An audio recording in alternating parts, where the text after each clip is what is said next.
और आगे बढ़ते हैं, जहां रायपुर में एक दिन की तेज बारिश ने नगर निगम की तैयारियों की पोल खोल दी है। शहर के कई इलाकों में सड़कें जलमग्न हो गई, बड़े गड्ढों में पानी भर गया और कई कॉलोनियों में बारिश का पानी घरों तक पहुंच गया, जिससे लोगों को भारी परेशानियों का सामना करना पड़ा।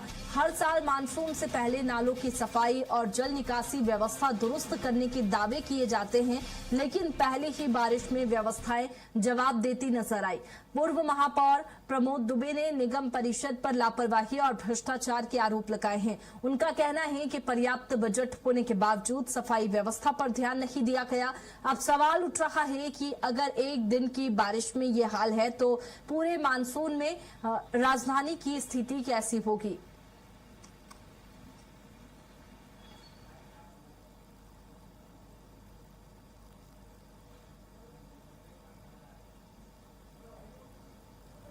तो सबसे बड़ी दिक्कत यह है कि सफाई में जो व्यापक पैमाने पर जो भ्रष्टाचार चल रहा है, इन्होंने खुद ने पकड़ा है। इतनी बार तो पकड़ में आ गए हैं कि वार्डों के अंदर आप देखिए 40 सफाई कर्मचारियों में से 15-20 मिलते हैं। कितने बार हो गया? तो ये व्यवस्थाएं जब तक दुरुस्त नहीं होंगी कि आपके 40 में से कम 38-37 लोग तो आने चाहिए ना, तब तो ये व्यवस्था सुदृढ़ होगी।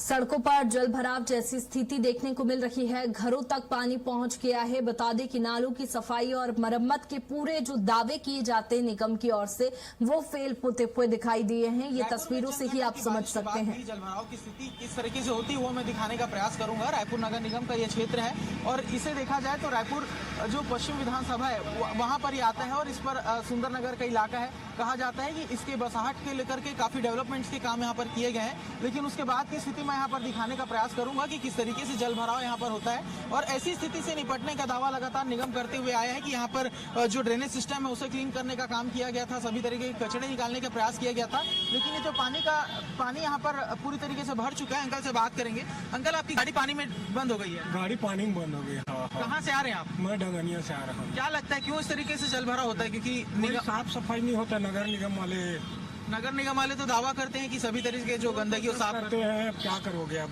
बोलते तो सब हैं लेकिन करते कुछ नहीं है। कितने दूर से आए अंकल? कहाँ तक जाना है आपको? मेरे को अभी तो मतलब जाना था, समता कॉलोनी जाना है।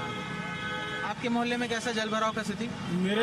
मेरे गली में तो नहीं है, मेरे नीचे वाले में तो पूरा भरा ही रहता है। ऐसे पूरी तरीके से पानी भरा रहता है? पूरा तरीके से पानी भरा रहता है। अभी मतलब आपको क्या लगता है कि आने वाले समय में स्थिति सुधरेगा? क्योंकि आने वाले समय में क्या, अभी पहले बारिश में नहीं सुधरा है, तब तो बारिश चालू ही हो गए हैं, अब कहाँ सुधरेगा?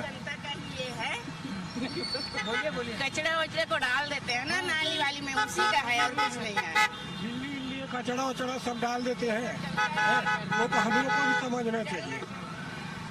देखा जाए तो लोगों का कहना है कि जिस तरीके से गंदगी रायपुर के अंदर में व्याप्त हो रही है, क्योंकि जगह जगह जो कचड़े हैं वो नालियों में जमा हो जाते हैं, उसके पीछे कारण एक तो यह है कि लोग भी कचड़े फेंकते हैं और दूसरा कारण यह है कि निगम के द्वारा प्रॉपर समय समय पर सफाई नहीं किया जाता, जिसके कारण इस तरीके की स्थिति देखने को मिलती है। अब यहाँ पर आप देख सकते हैं कि यदि स्कूटी आ रही है और पूरी तरीके से यदि स्कूटी डूब जा रही है, बंद हो जा रही है, तो यहाँ का जो पानी है वो काफ़ी गहरा है। और अभी कुछ देर पहले ऐसे ही कई ऑटो भी गुजरे हैं और जो रास्ते पर यदि गड्ढा हो तो बड़ा हादसा भी यहाँ पर हो सकता है। तो काफ़ी चिंताजनक स्थिति, काफ़ी गंभीर स्थिति यहाँ पर बनी हुई है और लोग इस तरीके से पानी के बीच में जाने को काफ़ी मजबूर है। ऐसी स्थिति, ऐसी व्यवस्था जो रायपुर की नगर निगम है, नगर निगम की टीम के द्वारा की गई है, जो महापौर मीनल चौबे हैं उनके द्वारा की गई है, जहाँ पर परेशान हैं लोग और जल भराव की स्थिति में ऐसे ही गुजरते हुए लगातार सभी क्षेत्रों से नजर आ रहे हैं। कैमरामैन दीपेश सोनकर के साथ मैं राहुल अग्निहोत्री, स्वराज एक्सप्रेस, रायपुर।